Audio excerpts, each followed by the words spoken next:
Muito obrigado, Sr. Presidente, Senhoras e Senhores Deputados, Sra. Ministra, Sra. e Sr. Secretário de Estado. Cumprimento-vos e agradeço a intervenção inicial da Sra. Ministra.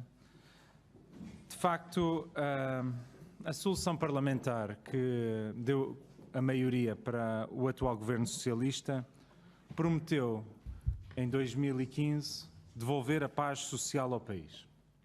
E aquilo que a realidade demonstrou é que temos, nestes 3 anos de governação, tivemos mais greves no setor da saúde durante todo o programa de assistência financeira da Troika.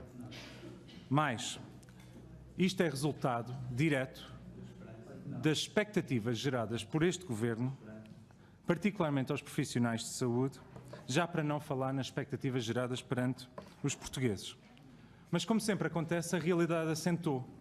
A realidade assentou e demonstrou que as carreiras não serão resolvidas por este Governo e há, de facto, por mais que o Partido Socialista tente pintar com alguma fantasia a figura do SNS, há uma degradação do Serviço Nacional de Saúde, com vários sinais preocupantes. Ainda hoje foi a notícia dos diretores do Hospital Dona Estefânia, que infelizmente não há mês que nós não tínhamos demissões ou ameaças de demissões nos hospitais, ou ainda ontem no debate quinzenal o Primeiro-Ministro realçou como sendo positivo haver mais 200 mil idas ao serviço de urgência. Mas seria bom a Sra. Ministra explicar-lhe, não sendo especialista ou o Sr. Primeiro-Ministro... Senhores deputados. Houve um apelo de colaboração do PSD por parte do Secretário de Estado para com o Ministro. Nós estamos a dar aqui, enfim, a nossa visão e o nosso aconselhamento, pois a Sra. Ministra fará o que entender. Mas pensamos que poderia ser útil explicar ao Sr. Primeiro-Ministro que ter mais 200 mil idas à urgência é um sinal de falência dos cuidados de saúde primária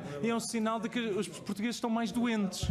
Bom... Os seus deputados, deixem o Sr. Deputado Ricardo Batista Leite concluir a sua intervenção. Concluir, eu só estou a começar, Sr. Presidente. E a verdade é esta, é que este Governo e esta maioria fica com a marca, com o legado, de ter empurrado os portugueses para os privados. E não somos nós a dizê-lo.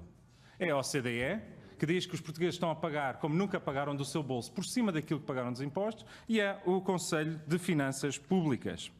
Mas voltando aqui à questão da turbulência laboral no setor da saúde, é incontornável falarmos, de facto, mais uma vez, na greve dos enfermeiros. E eu creio que nem o Primeiro-Ministro nem o Governo perceberam ainda a gravidade da situação e isto, ainda agora, com o anúncio de mais um pré-aviso de greve, de mais 45 dias desta situação, nós estamos a caminhar rapidamente para uma situação de revolta ao nível dos coletes amarelos, neste caso contra o Primeiro-Ministro António Costa. Se não vejamos, há um recurso por parte dos enfermeiros a medidas extremadas de luta social no campo sindical, há consequências devastadoras para os doentes, muitos que já estavam a aguardar há muito tempo, para além do recomendável, a marcação da cirurgia, vem o adiamento da cirurgia e aquilo que nós verificamos é um governo paralisado, um governo parado nos carris da governação, sem conseguir agir ou reagir. Temos uma greve grave, mas mais grave ainda é a ausência de resolução por parte deste Governo.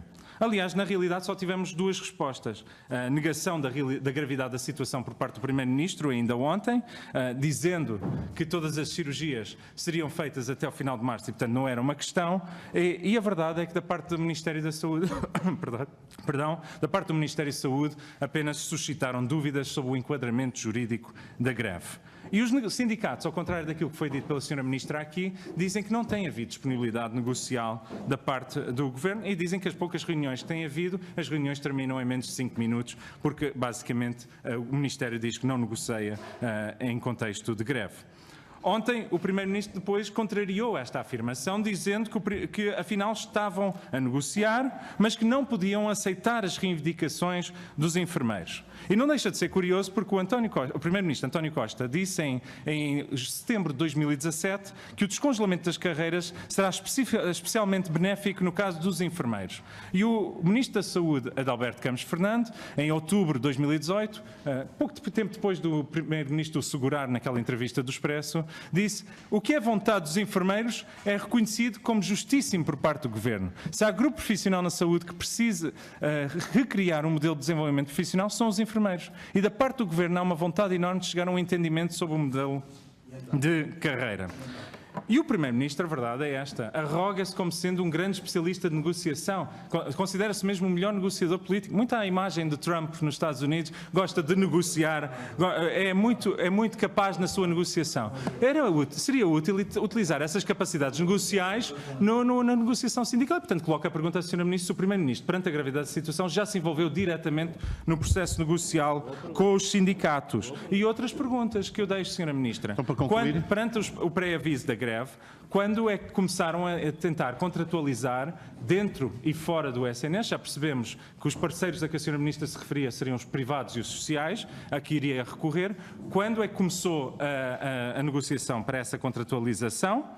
Se a marcação destas cirurgias vai prejudicar as que estão já agendadas para janeiro a março e que vão ser, por sua vez, adiadas. E falou aqui num conjunto de situações em que aceitam, do ponto de vista do caderno reivindicativo. Sra. Ministra, seria importante compreendermos, então, o que é que o Governo não aceita do caderno reivindicativo, para nós compreendermos qual é a situação de impasse, porque termos agora mais 45 dias de greve, mais 500 cirurgias por dia a serem adiadas, com as consequências que têm no Serviço Nacional de Saúde, não parece ser de todo aceitável. Reforçando apenas aqui a palavra que o Partido Social Democrata está disponível para ajudar, na medida daquilo que for as suas possibilidades, ajudar o Governo a encontrar soluções. Agora, é preciso que o Governo também queira trabalhar com o Parlamento e com os partidos da oposição, porque quando falamos da lei de base, nós só sabemos o que acontece pela comunicação social. Até hoje, o Partido Social Democrata nunca foi ouvido pelo Governo, nem por nenhuma entidade associada à governação do país. E, portanto, deixo as questões para a resposta do Sr. Ministro.